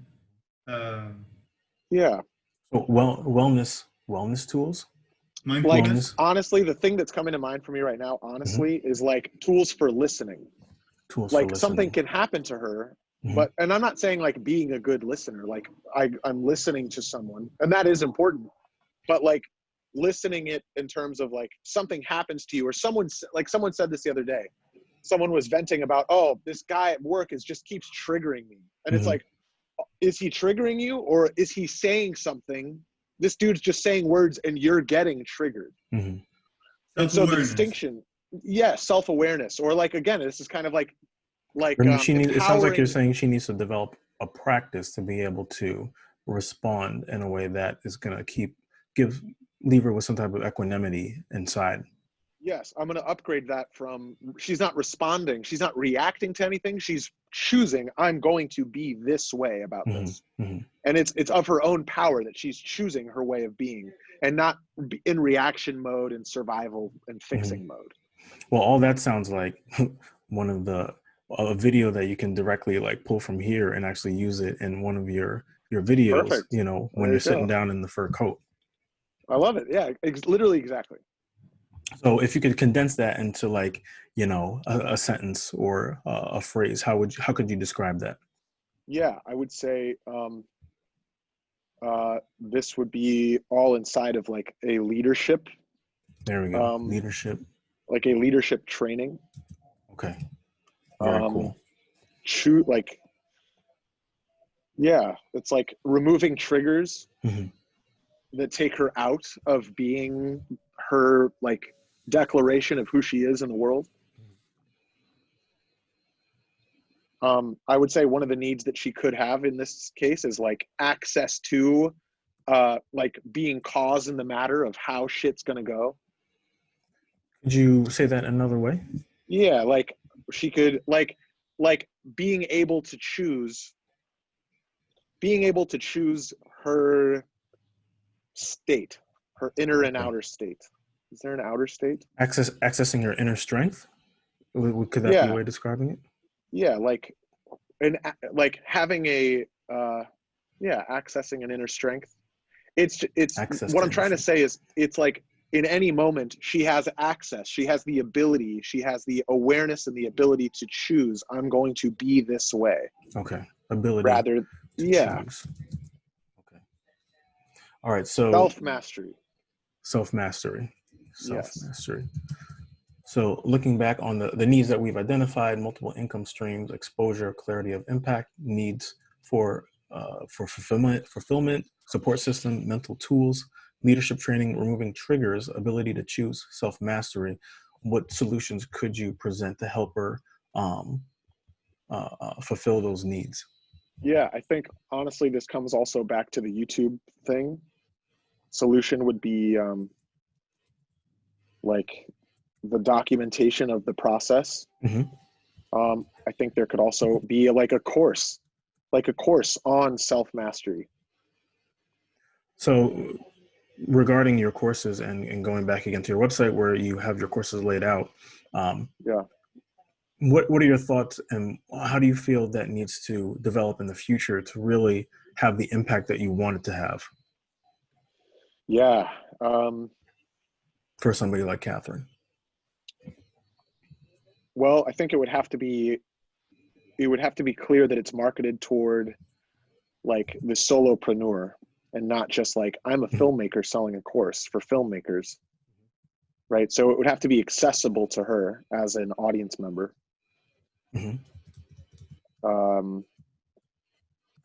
I think it would have to, like, I would have to really be walking the walk. Okay. You know, like the credibility, right? The social proof of like, you know, without being cheesy about it, like I did it and so can you kind of a thing, right? So But maybe like, case study, testimonial, something like that you could add on with your course. Yeah, case study.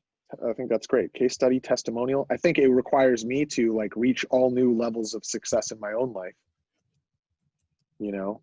Well, yes, but I think at the same time, it's like, you know, you kind of utilize what you have right now, you know, Got that. kind of that Yeah. feeling that you are enough. And how can you build on that for that social proof? And let's go back that this is your foundational. So this is basically you in this moment. So you're also saying like what you need to do. Like, so if you, when we set it to the close future, now you know you have to document your way there and produce it to YouTube, and you will be talking to yourself right now and also to yourself in the past. Right. Man. Yeah. So it feels like in that sense, you know, when you're creating these courses and teaching your foundational or your aspiring you in the past, you just kind of use what you have, and I think that's enough to touch somebody, especially because you never know where somebody is in their life. You know, for you it may not be, you feel like I don't know if that's enough to actually change somebody's life, but you know, it's not necessarily on you to make that decision. It's on them to make that decision and have some type of agreement or not. Yeah. So connecting with what Papè was saying around like I'm speaking to myself in this moment, like I am Catherine here. I would say like for me to take the next step, it really is about clarity. It's about clarity, and it's about like they say like when Michelangelo sculpted David, they asked him like, how did you make David? How did you know where to like put the thing? And he said, well, when I looked at the marble, I saw David in the marble and I just chipped away everything that wasn't David. So I wonder if there's kind of a similar principle in this case where it's like, maybe it's not about the extra tools, and the extra tools are cool, right? But it's about like chipping away. I don't know. I don't know what solutions here would make this. It's like there's a block for me talking to myself about it.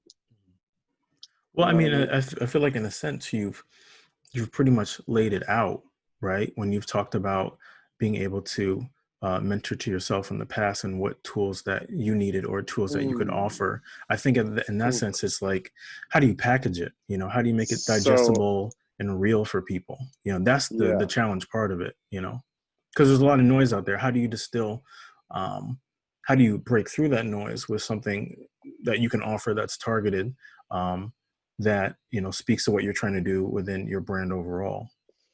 Yeah, maybe it's we don't have to think that much. They have to understand their brand and have clarity. It's just like the solution, like you're looking for it right now. You're seeking right now clarity to know what to do.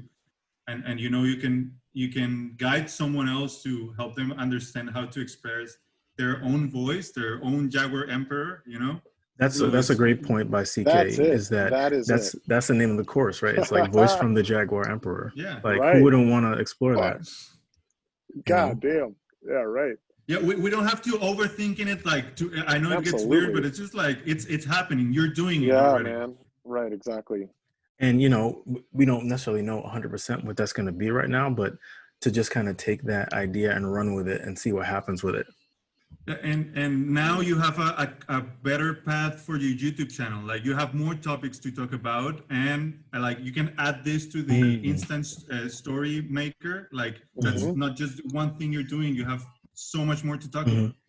And then that, like, it could be maybe a title for a YouTube series, and that connects to the course, that connects to you. So you have all these points of alignment that you have potential to really grow from. Quick question. So Voice from the Jaguar Emperor being a course, that's what the proposal is. That's kind of a possibility. I mean, I think it makes sense. Yeah. Fuck. I think it makes sense. Yeah, it's basically you will be talking about self-mastery, seeking clarity, adventure, like how to, maybe now what you need is go on a trip for 3 months and find more about yourself. I don't know if that's what you need right now, but it's like you're in my brain. This is crazy, dude. This is cool, man. Yeah. All right, so I think we've done a lot of great work on the Conscious Seeker, and let's move forward to the Visionary Creator. So, Visionary Creator, and also just to point out what Martha just put, I love how she framed it, like sharing your journey of how you connected with the Jaguar Emperor. I think that's a great video. So the Jaguar is a great series. Like it's almost like the Jaguar Emperor is like, it's kind of like your MF Doom. It's like you have your MF Doom and your Victor Vaughn, Dude, this is this is so weird, man. This is so fucking strange. So if we had to name your Visionary Creator, and I'm turning on the clock again, what could we name her for you in the future? Visionary Creator. I mean, this would be George Lucas. Okay. It's funny, we were just talking about that before we got on the call. I mean, we've been talking about Star Wars this whole time, but yeah. All right, so George Lucas, who is, I don't know, 70 something at this point. I mean, we don't have to go that far, like in terms of age. Let's just say like mid 50s. Mid 50s, okay. So like say 54. When he was, And say Skywalker Ranch. Yeah. Skywalker Ranch, USA. That's where he lives. Also, I know we set it to finish at 4:30, I think. Is it that? Well, about an hour and a half, 3:30, but I think we're about on track to where we were at yesterday. In any Cool. case, I can stay for longer if you can, and also like clear for Logan and anyone Okay. else. Like I so, can as well. I appreciate awesome. everyone's flexibility with that. We're doing, like I said, we're pretty much on track for what we did yesterday. So, yeah, if we keep plugging away, I think we'll be pretty good. Cool. So, how would you describe George's? I mean, the funny thing about George now is that there's no real particular category that you can put him in terms of a job, because he spans so many different things. He's a filmmaker. He's Yeah. a director, he's a creative storyteller. He's Yeah. a bunch of things. Filmmaker, visionary filmmaker, visionary creative. Filmmaker. Visionary creative. That feels more encompassing. Story. Say again. As far as this, well, are we complete with demographics?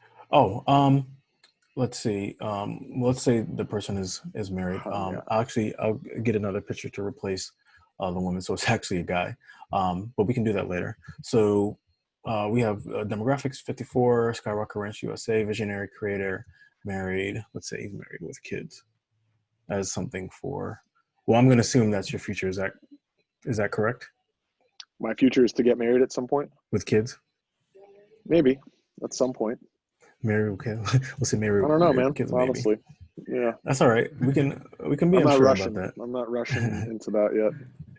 All right. So story. How would we describe his story? Story would be he's already had a lot of success already, like prolific, like creative.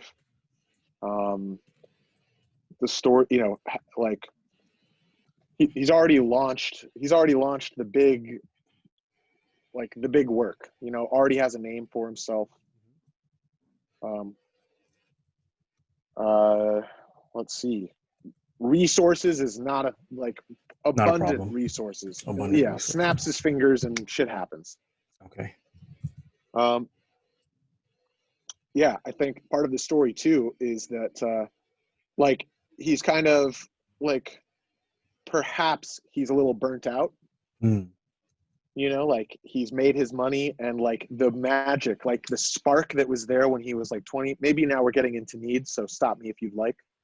No, it's perfect. Oh, that's good. Okay, so I'd imagine that like he's a little burnt out, and like part of it is that he's losing some of the spark that like he had when he was young. It's like kind of like intangible thing, because it's been so much about the money and the marketability and the like, it's gone through the machine so many times that it's like his distance from like that inner child spirit of play is lost.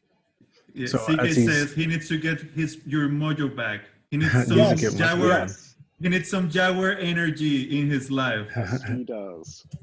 Fucking A. Needs to get mojo back. Get your mojo back. That's great. Yes, exactly. So leading off of that into needs, what are, and this might be the difficult part, because you think somebody who has it all, what could their needs be? But we all have needs, whatever rung of our self-development that we're at. So what could be George Lucas's needs right now? Yeah. Reinvention. Reinvention. Okay. Needs to reconnect to the inner child, to reconnect to the spirit of play, to do something just for the sake of it being fun. Fulfillment, impact, legacy. Maybe his legacy is already there, but he wants to, it's like if you're not growing, you're dying, kind of a thing. And this guy wants to keep growing. And I can already see, like in the Jaguar Emperor series, you inviting George Lucas to an adventure directed by him. Like he will help you film it, or like Guy Ritchie in a Guy Ritchie mode, like creating this YouTube series, a Jaguar Adventure with Logan and Guy Ritchie, for example. Yes. Yeah. God. The vision. So for needs so far, we have a reinvention, a reconnection to the inner child, connect to the spirit of play, fulfillment, legacy, impact, and needs growth. Yeah. So given those needs, what solutions could we come up with for future George Lucas? Solutions would be like opportunities to co-create. With maybe like a you know? younger filmmakers or something.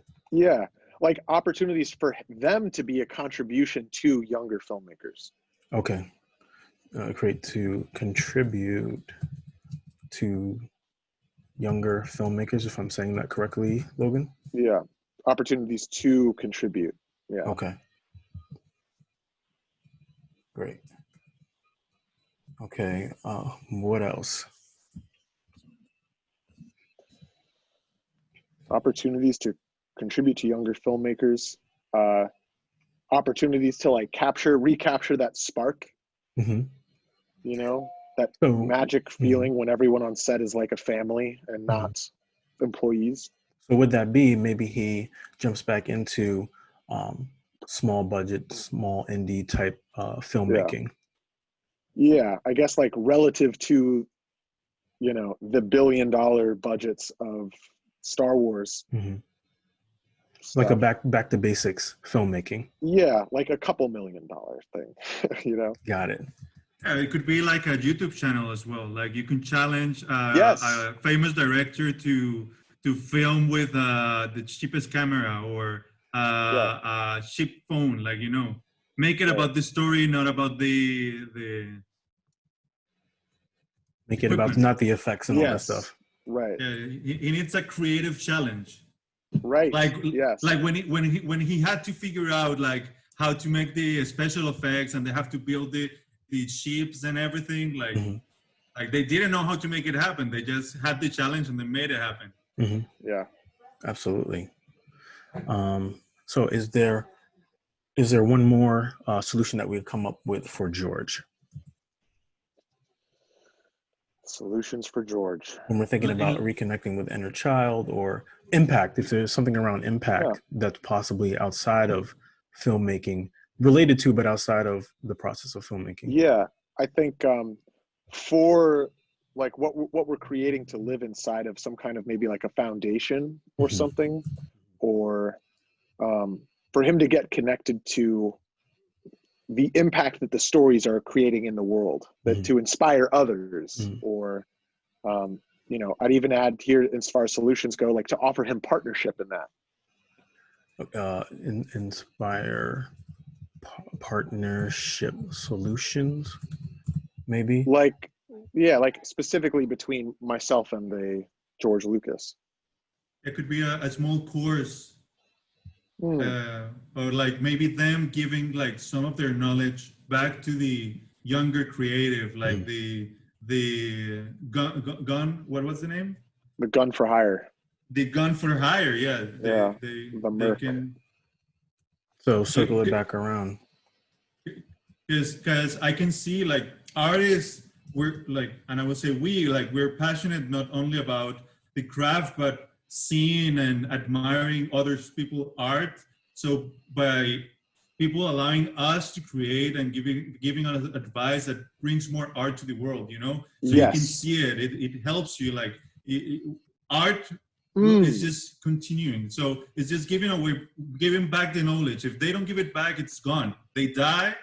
No yeah. one knows their secrets, and we will never see that again until there's another Yeah. George Lucas in the world. So I'm hearing you say legacy. I'm also hearing, and something that maybe we can add for Catherine's page is a solution for them is community. Community. yeah, You know, to not be doing it by themselves. Mm-hmm. That's great. I think that's a lot of the value of the core tribe too. Community. You know, that's Yeah. why we're all here right now. Mhm. Look at that. Yep. You know what I mean? That is exactly why we're here, because we're yeah. And actually, I've Connection. never seen in YouTube like someone inviting like someone of their audience that is a film like a small filmmaker, inviting them to like co-create. Like as you're inviting the director, you can invite the gun for hire. Yes.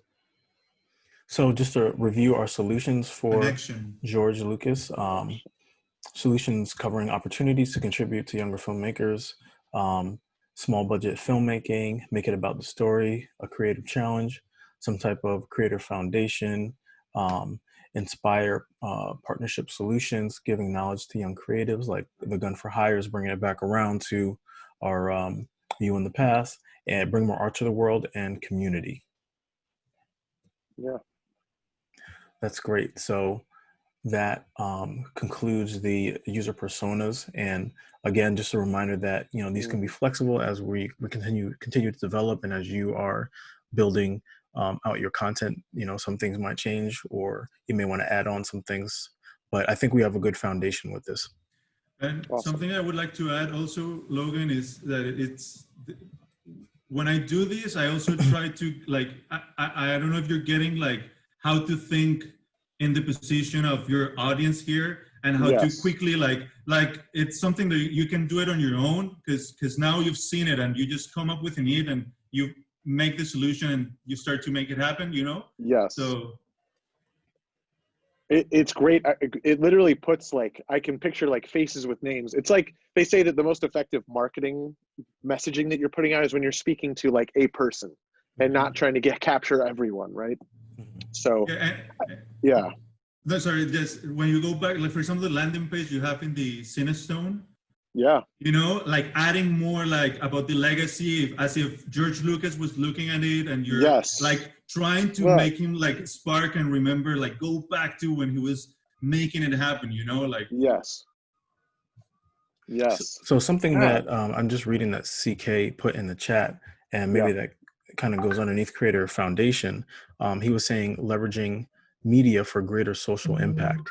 It sounds like that's something that you're describing, Logan, but yeah, is that something that describes what you had in mind for a foundation? For a foundational person. Or I'm sorry, for within the you in the future. For George? Yeah, for George, creating that God. foundation, Me leveraging in the social future, media. George Lucas. Mm-hmm. Fucking great. So with that leveraging media, I'd say, yeah, leveraging media for absolutely 100%. And that leveraging media starts with YouTube. You know, media of all forms is absolutely a solution.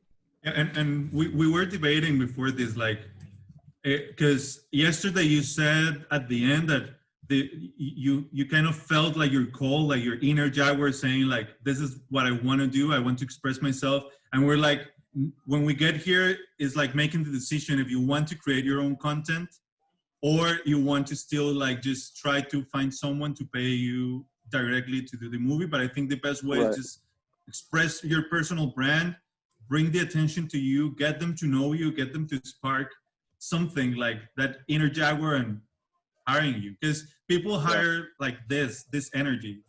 Yes, right. Man. Okay. Great community. I don't know if you saw it yesterday, but there's the Black Panther here. Ooh, I love that. Nice, man. God. All right, everyone. So alignment. Move on to our business goals, and within business goals, we do goal prioritization, which is we take we prioritize our revenue goals, we prioritize our awareness goals and efficiency goals. So revenue also obviously meaning how you make money, awareness, how people become, how they're introduced to you, how they find out about you, and efficiency meaning what are the kind of administrative things that you need for your business and your brand to be organized, basically. So if we start with revenue, we're also going to go by short term, medium term, and long term. We're going to prioritize them like that, and we'll give number tallies to their desirability, doability. I think I've seen Jose do this before. Okay. On a separate call with something else he was doing. Mm-hmm. So, and once we get those tallies about how much desirability and doability that they score as, it'll add up to a total score and further help us prioritize which ones should be tackled first and which ones can be more long term. Mm-hmm. So if we think about right now, what is the number one thing for you revenue wise that's going to help you stay, Yeah. I would say right now, the number one thing revenue wise is movie ticket sales. Movie ticket sales. In the form of Exodus right now. The client market has dried up quite a bit as a result of COVID. So yeah, movie ticket sales for Exodus. I'm also signed on to produce this other movie in New York in March called Reset. Reset. And Reset. And that's, I have a healthy chunk of the back end of that. And so when that sells, that'll be another opportunity. Okay. And then when we're thinking about revenue for some of the things that might be a little bit more future oriented, unless there's another thing that you have right now that might be a little bit more short term in terms of revenue, whether that's the courses or something like that. Yeah, I would say short term. I think Reset would also be short term. Okay. Well, actually, let me backtrack to just the different options that you have right now before we get to short term, medium term, and long term. Cool. Yeah. So revenue could also be this YouTube thing as well. Courses, if it's the voice of the Jaguar Emperor as a course would be cool. Will be cool. Courses. Yeah, maybe affiliate branding or like doing collaboration, but I don't know if sponsored content. Yeah. Sponsored content. Yeah. Okay. Branded.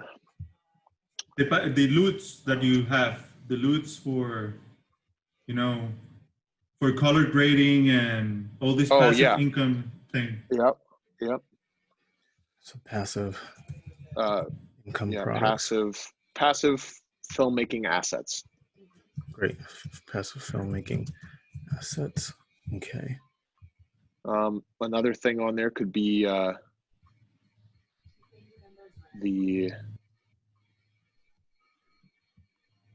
when I think about this trilogy, right? The trilogy, as far as like, we've talked about ticket sales for Exodus, Reset as its own thing.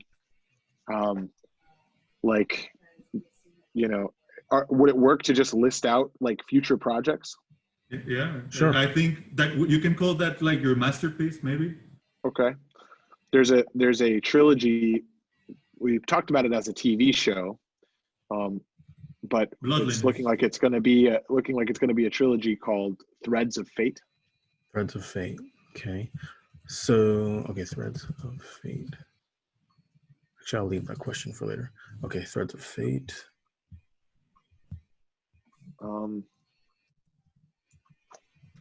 Okay.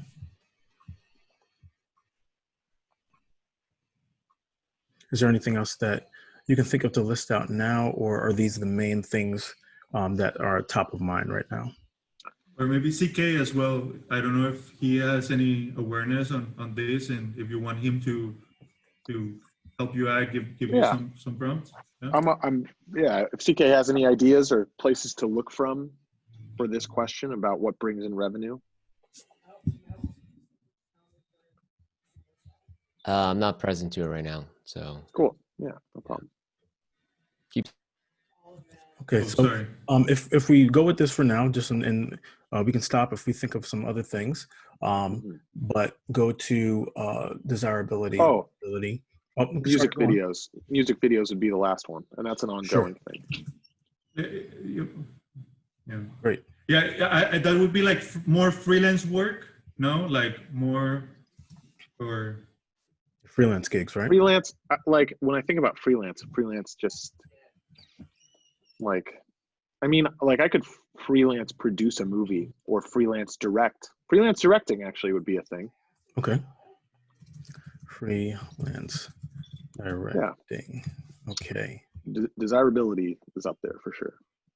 Okay, so if we go to long-term, medium-term, short-term, freelance directing, that's pretty short-term, and you can do that. I mean, that's what you've been doing, so that's something that is pretty, I guess, turnkey for you.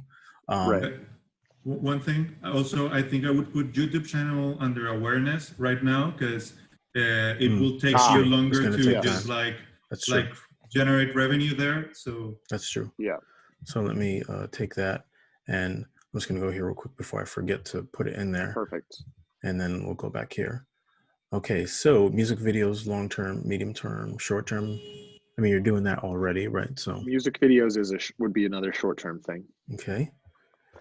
And then the Threads of Fate. I would say that would be like, is there a classification for what's the difference between long, short, medium? So like a year number, 5+ years? I don't know if there's not a particular number, but short term, something that you're gonna be working on that within the next year. Medium term, you might work on that and working on it develop that now. in the next. You're working on Threads of Fate now. Yes, whether or not it becomes like whether or not like I can work on, like, movies sometimes take years to get made. Most of the time, right? Mhm. Especially a trilogy or a TV series is like a multi-year thing. So it is a long. I'd say let's put it in long term. Okay, great. Yeah. So I have that long term. The passive filmmaking assets. That's there. Those are up right now. Okay. I already have some online right now. Okay, great. There's your sponsored content. I'd put that as like medium term. Okay. Sponsored content in terms of something that would live on a YouTube channel would be different. Okay.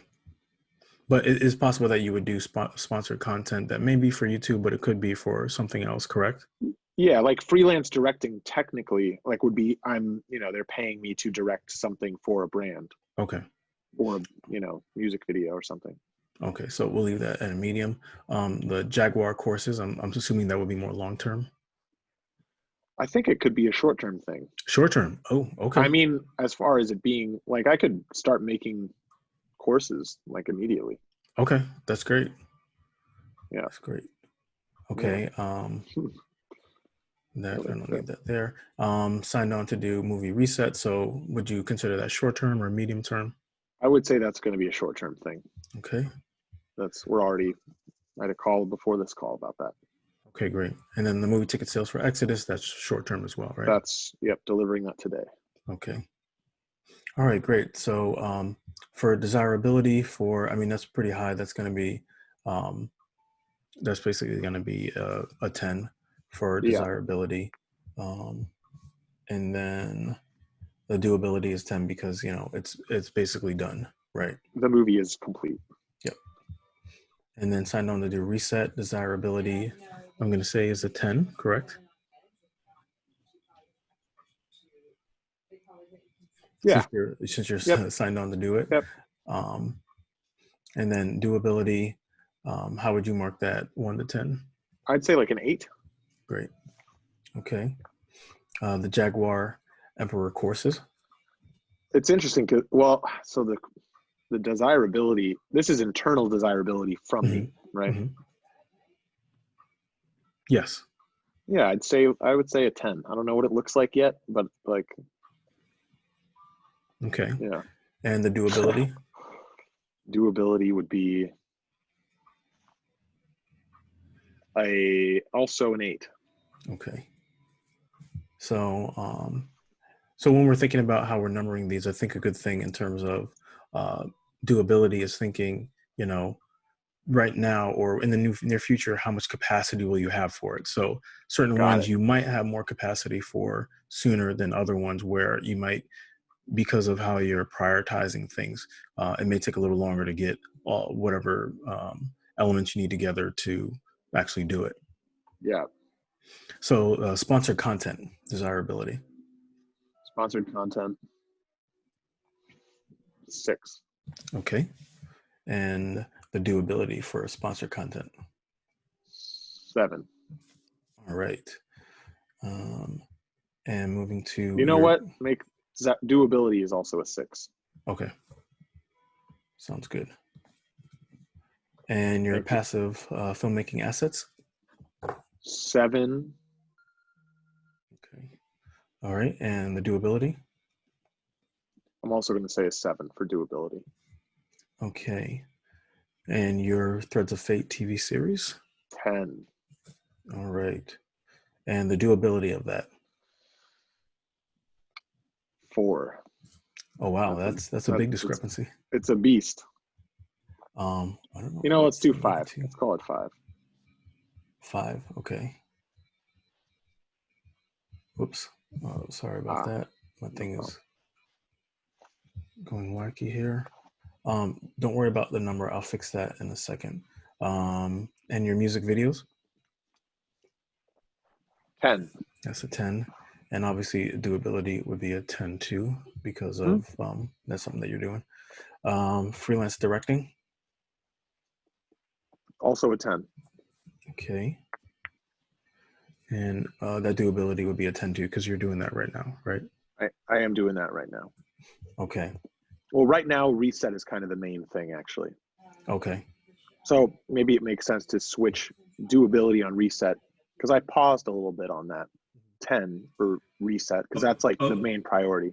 Just to clarify, something that Scola remember us is in the core, it's short term is present in the 90 days, medium is in between 90 and 180 days, and over the long is over 6 months. And I do short term. For me, short term is 30 days. Okay. Like it's what you have to make happen in this month. Like, Got it. but also you can also tackle like you want to do the hardest thing first. Like what drives you most? I don't know. Like Yeah. Yeah. Is it? Sorry, one thing I do is like, for example, I know Threads of Fate is really broad. Yeah. So what I do later would be like taking just that and divide it into Scripting. shorter goals. Yeah. And right. Outline. Short term. Yeah. So exactly. with that being said, how do you want to approach reset compared to your freelance directing? That's like until it's done. Mm-hmm. Long term. Okay. For reset. Long term, it's also the priority. So in terms of the plate that it's taking up, let's upgrade that to 9. Sorry, I was just typing something real quick. Update the doability for reset to 9. Yep. Okay. All right, cool. And then music videos and freelance directing and everything actually is kind of like it is doable. Mm-hmm. Like I could, throw a video together, no problem. Maybe the desirability is a little bit lower. Well, desirability is, I still enjoy getting to do music videos. I think I'm kind of interpreting doability as like the priority on the list. Okay. And maybe that's not how it's intended to be created on this, but. Well, taking that, let's for now, because we have a pretty good list here, move over to actually, you know what? Awareness. Let's move on, and then we'll come back. We'll come back to that, because we'll then pick our like top 5, and then the top 1 that we're going to focus on. But anyways, awareness, YouTube channels. Obviously, YouTube that's going to be a big part of it. Yep. And what else can you identify for awareness that you want to work on? Awareness. I have a founder account for Patreon that gets me some nice stuff. I'm thinking that's part of the puzzle here somewhere. Okay. That's a new ripple in the pond. I didn't realize that one. Yeah. Cool. Okay. Patreon account. What else can you think of for awareness? I think marketing exodus. Marketing. Kind of a grassroots pushing ticket sales. Got it. Okay. Hold on 1 second. Okay. What else? Awareness. Well, there's always the freelance directing awareness. It's an ongoing thing. Okay. So would you tie that into like social media awareness, or what would be the hook for awareness from freelance directing? What would be the hook for it? Yeah. Like, I guess it's creating more awareness for my services, and the skill set is available. So one thing that CK made a good point was email list Facebook connections. And also what Joe David is like saying, like, think desirability, like, how much impact would be time, have efforts, resources necessary, and budget, maybe. Yeah. I think desirability. Yeah. And here in awareness could be like, which social media do you want to be like present? Here you have YouTube, Patreon, like could be email, LinkedIn. LinkedIn could be a really good place for you to find like the producers or like other producers or other people that are making films like Yeah. as well. Or question, where are you finding, what platform are you finding most of your social media or filmmaking peers? A lot of them on Instagram. On Instagram. Yeah. And I would think YouTube, but yeah. The way that YouTube kind of occurs for me now is that it's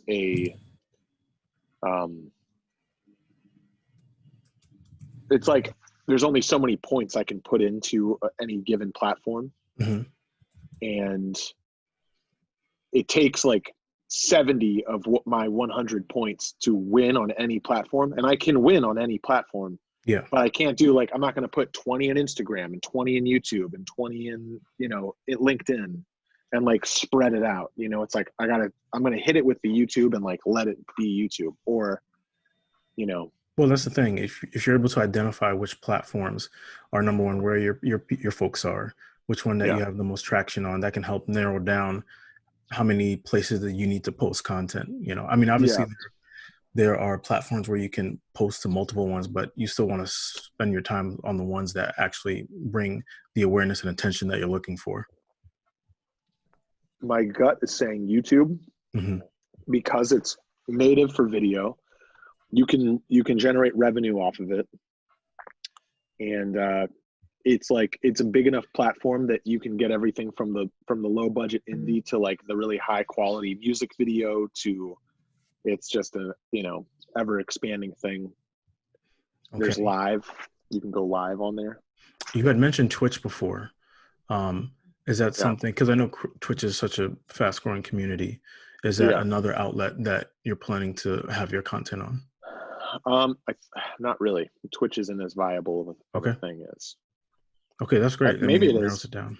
Yeah. Well, for the sake of our focus right now, if you know that it's not really viable right now, I mean, you can put it as long term. Maybe we can put it down and like it's a long term thing, and you just picture it in your mind that way. Yeah. Long term. Twitch has a long term. Okay. All right. So from here, let's just start that up, and we'll have Twitch as long term, and then Instagram, social media marketing overall. That's pretty short term. I mean, we can get more specific into that, but let's just continue to list what we have here. Yeah. So there's a term for like ongoing. It's just, say that again. There's a term ongoing. for like term, like we can go short term, like it's complete in 30 days. Okay. Right. If there's something that's just like, this is an ongoing thing, there isn't really, I don't see an end point, Okay. So one thing that Marta said, I think is actually something to quickly stop and discuss. She was asking what are the benefits of Twitch in the long term? Yeah. Well, I think it's a fast growing platform. I think what it does really well is live streaming. It's a live streaming platform, and it can house some recorded stuff, but they also do, you can pay the $5 for the Twitch subscription, right? So you can monetize that way. You can do donations, that kind of thing. You can also do the like join the club on YouTube, which is like YouTube now also does live streaming, but it also does the $5 a month thing if you want to like join the club that way. I think YouTube has what Twitch from a mechanical standpoint, it's this YouTube can do what Twitch can do. But I think Twitch's community is a lot younger than YouTube's community. Okay. Great. And yeah, it's different demographic for a different platform, Cool. And thank you for that question, Marta. And then marketing exodus in short-term, long-term, medium term. Yeah, I'd say medium term. Okay. So medium term. So okay, so for sake of time here, because my time is actually limited today. Yeah. Let's move on to efficiency. At least, at the very least, we have short term, medium term, long term. Perfect. Yeah. So efficiency, when you think about the things that you need for your business to run efficiently, could be on the administrative side. Anything else that you Yeah. can think of that will help your business run efficiently? Like producers. Producers, okay. Yeah. Content Actually, producers. People who are organizing the shoots, okay. I can still direct them, but it's just, have all the pieces there that, you set up the pins, I'll knock them down, kind of a thing. Okay. Basically building a team, or Yeah. And I can still build a team. It's more like, if we're going to shoot in the studio, it's getting on, renting the studio space, arranging caterers, transportation. What equipment do we need? Get in contact with the equipment rental houses. Equipment. Yeah. yeah, CK Okay. puts project managers like. Project managers. Yeah, exactly. I think something else that could be interesting on this too, around awareness, would be awareness for if it makes sense to do like specifically a reach out on LinkedIn or reach out on Instagram or something. Oh, like well, that. that actually, I'm glad that you mentioned that, because is there through that reach out, do you see yourself doing some type of webinar reach out where you're talking to other content creators or talking to other filmmakers in that sense? I was thinking more as far as like creating the freelance directing opportunities out of reaching out. Gotcha.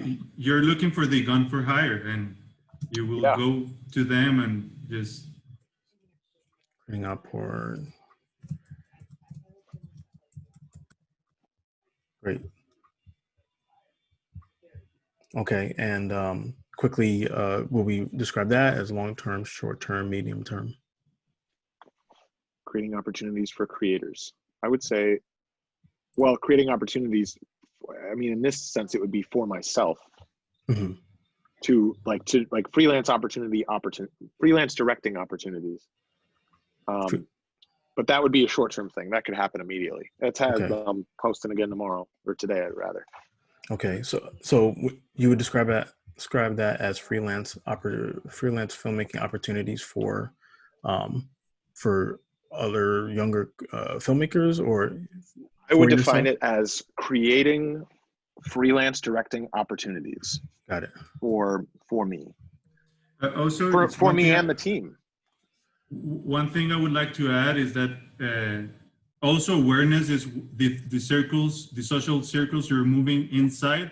So for example, if you're going to a shooting tomorrow, there you will have the guns for hire that were hired there. So you like what I would advise you to do is talk to them tomorrow. Like we made a persona of them, but you can get closer to their needs to understand. And maybe now that you know that you need to build a team in the future, or you need a project manager, it would be better to work with someone you already know and understanding their needs, and you can start connecting the dots, because awareness is everywhere. Your brand, that is you, your content, or anything that is getting like an interaction with you, that's where you have a chance to live the Jaguar Emperor, how do you say it?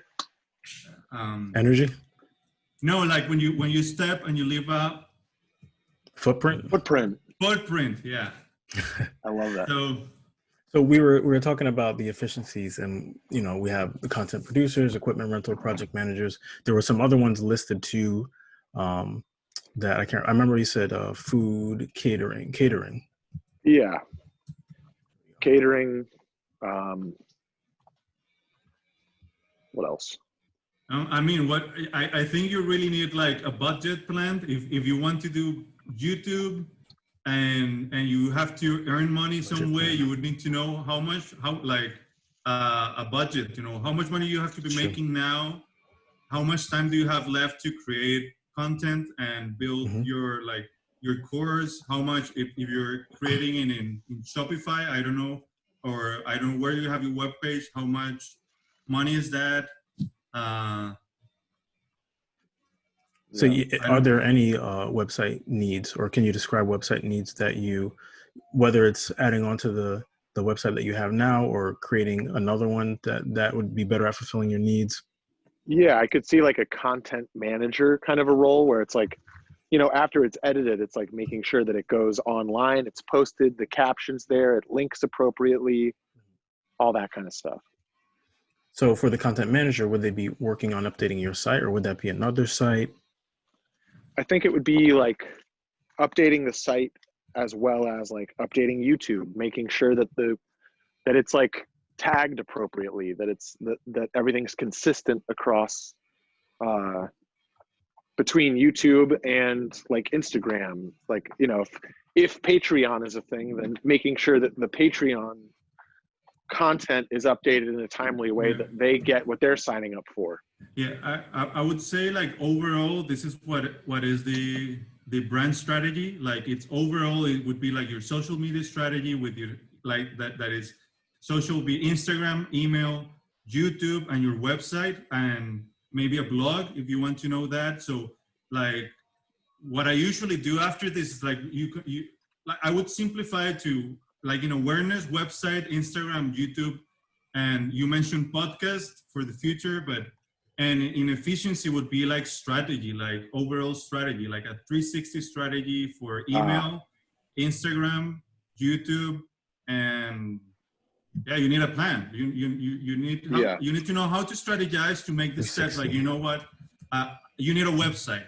If you want to, if you're creating content, they will go somewhere with that content. Why are you selling there? Is that prepared? If they go to your website, are they ready to buy something for you? Are they ready to like? Is it optimized for that? Is it talking to them? So for me, the first would be like building the like digital ecosystem that basically is Instagram and website for the most simple, and then start adding out. Yeah, that's good. Strategy. I think that's a great way to encompass a lot of what we've been discussing here. So in that sense, we could maybe take away updating website, consistency on social media, because it'll fall under this 360 strategy. Yeah. It's a good way to condense it down here. Cool. So let me take that away. Because what I'm getting is that you already have, you're already working. So the wheel is moving. You don't want to stop it. Like you want the wheel to keep moving and start adding to the wheel. And the first thing is like, since what your decision that I think you made, and correct me if I'm wrong, you want to focus more on your personal brand. And since the wheel is already spinning, Instagram is where you're getting most of your engagement. So, Instagram is important for you to drive it to YouTube. But the YouTube is where the biggest container is, because long channels, long videos can be like divided into small content. Yeah. So you start like do the same mindset of the umbrella, like what will drive it later. So thinking about the 360 strategy and also what Papè is talking about for YouTube, it almost feels like, and maybe this can be rolled in the 360, but the YouTube part of it is going to be very big. So does YouTube strategy need to be kind of on its own line? Can that be rolled into 360? It feels like YouTube is like its own separate entity, and how much effort you're going to be putting into that over everything else. Yeah, I wonder. I mean, I kind of relate to it like it would go in 360 strategy. Okay. YouTube and a Patreon kind of a thing. Okay. I guess you got social media there, so maybe that encompasses all of it. But yeah, it's like it's the distribution plan of the content. Distribution plan of the content. Okay, I think that's a good way to put it. I'll just make that in distribution plan of the content. Not to make it too complicated, but just to make a note. Yeah. So, okay, when we look at what we have so far for efficiency, content producers, organizing the shoot, equipment rental, project managers, catering, budget plan, content manager, and our 360 strategy. when we think about long-term, medium-term, and short-term, how would we categorize our 360 strategy? I think strategy would be the highest priority short term. Okay. A right. project manager or a content producers. You know, I'm seeing the potential to just bundle everything in. It's just Okay. like the content producers are managing from the inception of the project to getting it up online. It's Okay. just all one step. Okay. And inside of that comes, if they need equipment, if they need special equipment, they'll go to the equipment rental. They're also, the same content producers are managing, they're managing each project. Mm-hmm. They also would arrange the catering, the budget plan. So really it's like, there's producing the content, and then there's the 360 strategy for like, once, you know, like it's front to back. You know what I mean? So are you saying that we can combine equipment rental, catering within the content manager roll that into one? Yes, I'm suggesting that we can delete equipment rental, project managers, catering, budget plan, and content manager, because Okay. then we'll just call that content producers.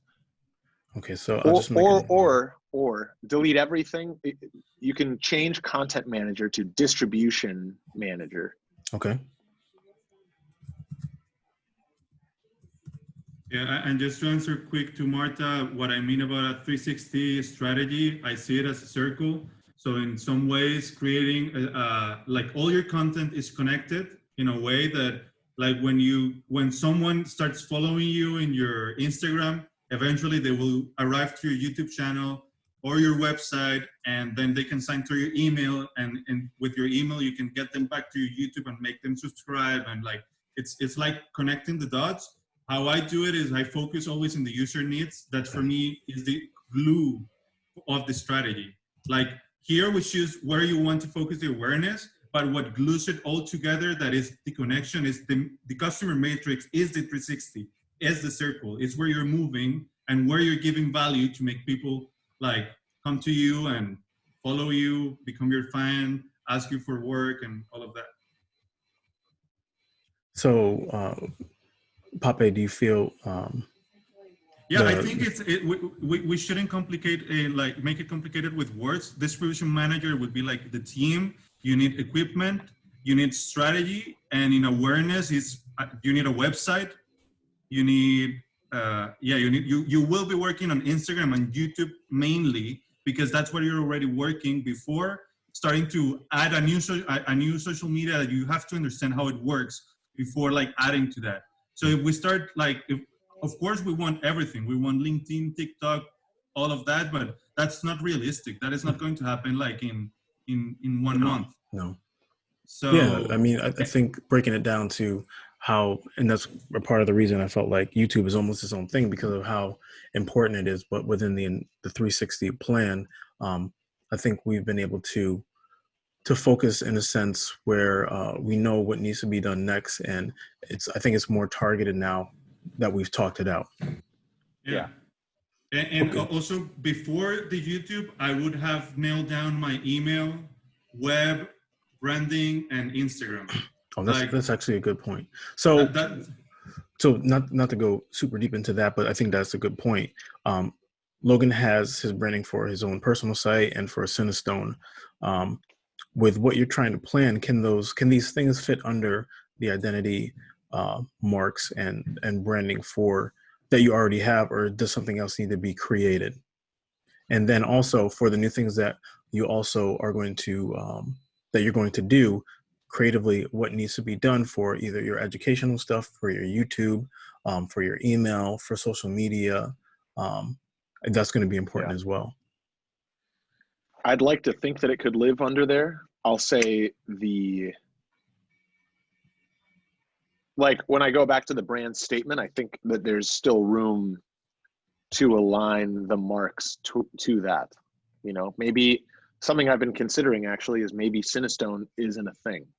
Mm-hmm. Oh, okay. And it's just entirely, like, I'm, you know, to be honest with you, I think I'm really aligned with the brand statement.